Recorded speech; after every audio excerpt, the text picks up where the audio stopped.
नमस्कार प्रिय दर्शकों, क्या आपने कभी रात के सन्नाटे में ये सोचा है कि जब किसी इंसान की सांसें हमेशा के लिए थम जाती हैं, तब उसके बाद क्या होता है? जब आंखें बंद हो जाती है, जब दिल धड़कना बंद कर देता है, जब परिवार रो रहा होता है, तब उस व्यक्ति की आत्मा कहाँ होती है? क्या वो सब कुछ देख रही होती है? क्या उसे दर्द महसूस होता है? क्या उसे पता होता है कि उसकी मृत्यु हो चुकी है? प्रिय दर्शकों, गरुड़ पुराण में मृत्यु के बाद आत्मा की यात्रा का ऐसा वर्णन मिलता है जिसे सुनकर शरीर में सिहरन दौड़ जाती है। आज की ये कथा सिर्फ एक कहानी नहीं, बल्कि मृत्यु के उस रहस्य का द्वार है जिसे जानने की इच्छा हर इंसान के मन में कभी न कभी जरूर उठती है। तो आइए आज जानते हैं मृत्यु के बाद आत्मा के साथ पहले 24 घंटे में क्या होता है। दर्शकों, मृत्यु का पहला क्षण उतना शांत नहीं होता जितना बाहर से दिखाई देता है। जिस क्षण किसी इंसान की अंतिम सांस निकलती है, उसी क्षण उसके भीतर एक भयंकर संघर्ष शुरू होता है। शरीर मरना नहीं चाहता, मन जीना चाहता है और आत्मा वो समझ नहीं पाती कि आखिर हो क्या रहा है। गरुड़ पुराण कहता है कि मृत्यु के क्षण आत्मा शरीर के भीतर एक तीव्र कंपन महसूस करती है। उसे ऐसा लगता है जैसे कोई अदृश्य शक्ति उसे शरीर से अलग कर रही हो। वो छटपटाती है, वो वापस अपने शरीर में लौटना चाहती है, लेकिन जैसे ही अंतिम सांस पूरी तरह निकलती है, एक झटका लगता है और आत्मा शरीर से बाहर आ जाती है। कल्पना कीजिए, आप अचानक अपने सामने खुद को मृत पड़े हुए देखें। आपका शरीर नीचे है, लोग उसके चारों ओर खड़े हैं, कोई रो रहा है, कोई डॉक्टर नब्ज देख रहा है, कोई भगवान का नाम ले रहा है और आप बस सब देख रहे हैं, लेकिन कोई आपको देख नहीं सकता। यही आत्मा की सबसे पहली पीड़ा होती है। उसे यकीन ही नहीं होता कि वो मर चुकी है। वो बार बार अपने शरीर में लौटने की कोशिश करती है, लेकिन शरीर अब उसका घर नहीं रहता। दरवाजा हमेशा के लिए बंद हो चुका होता है। प्रिय दर्शकों, आत्मा के लिए सबसे दर्दनाक क्षण वो नहीं होता जब वो शरीर छोड़ती है। सबसे दर्दनाक क्षण तब होता है जब वो अपने प्रियजनों को रोते हुए देखती है। माँ की चीख,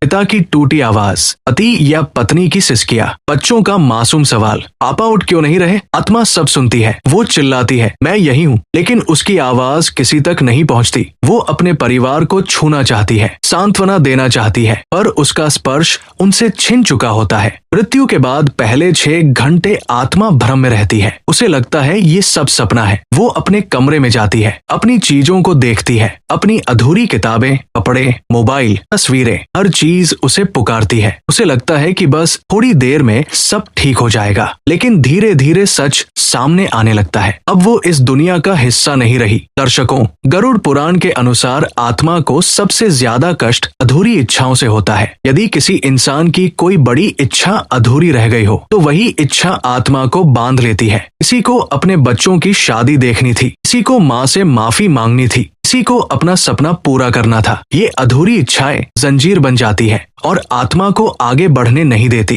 जब पहली रात होती है और घर में सन्नाटा छा जाता है, अब आत्मा सबसे ज्यादा अकेलापन महसूस करती है। दिन भर लोगों की भीड़ थी, रोना था, हलचल थी, लेकिन रात में सब सो जाते हैं, सिर्फ आत्मा जागती है। उसे पहली बार एहसास होता है कि अब उसकी दुनिया बदल चुकी है। वो अपने कमरे के कोने में खड़ी रहती है और अपने जीवन को याद करती है। रात के मध्य में एक अद्भुत घटना होती है। आत्मा के सामने उसके पूरे जीवन का चलचित्र चलने लगता है। बचपन, युवावस्था, प्यार, गलतियां, धोखे, सच्चाई, झूठ, सब कुछ। लेकिन खास बात यह है कि वो सिर्फ देखती नहीं, महसूस भी करती है। यदि उसने किसी को दुख दिया था, तो वही दुख उसे महसूस होता है। यदि किसी की मदद की थी, तो वही सुकून उसे मिलता है। प्रिय दर्शकों, गरुड़ पुराण के अनुसार पहली रात के अंतिम पहर में यमदूत आत्मा के समीप आते हैं। वे हर आत्मा के लिए अलग दिखते हैं। सत्कर्मी आत्मा को वे शांत और दिव्य दिखाई देते हैं। पापी आत्मा को वे भयावह प्रतीत होते हैं। उनका काम आत्मा को डराना नहीं, बल्कि उसे अगले मार्ग के लिए तैयार करना होता है। यमदूत आत्मा से एक प्रश्न पूछते हैं, क्या तुम तैयार हो? ये प्रश्न सुनकर आत्मा कांप उठती है, क्योंकि पहली बार उसे पूरी तरह स्वीकार करना पड़ता है कि अब लौटना संभव नहीं। यही स्वीकार सबसे कठिन होता है। सुबह होते ही जब परिवार अंतिम संस्कार की तैयारी करता है, आत्मा सब देखती है। जब उसके शरीर को स्नान कराया जाता है, जब उसे सफेद कपड़े पहनाए जाते हैं, जब लोग अंतिम दर्शन करते हैं, अब आत्मा धीरे धीरे समझने लगती है कि ये यात्रा समाप्त हो चुकी है। और जब चिता की अग्नि जलती है, तब आत्मा पहली बार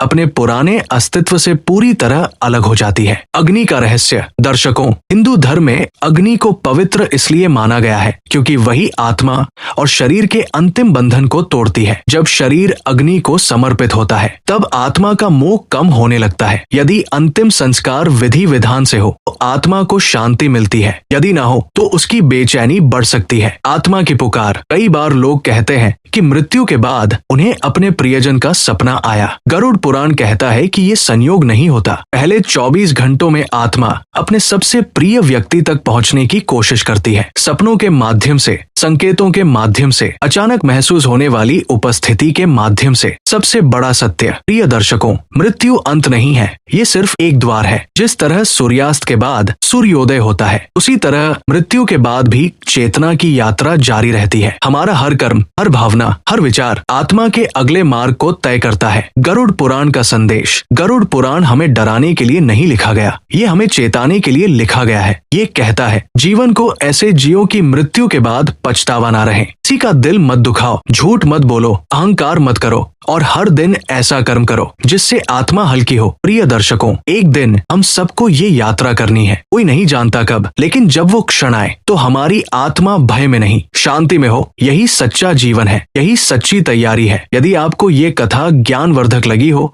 तो वीडियो को लाइक करें, हमारे चैनल को सब्सक्राइब करें और कमेंट में जरूर लिखें जय श्री कृष्ण तथा वीडियो को शेयर जरूर करें ताकि ये दिव्य ज्ञान अधिक से अधिक लोगों तक पहुंच सके। जय श्री कृष्ण।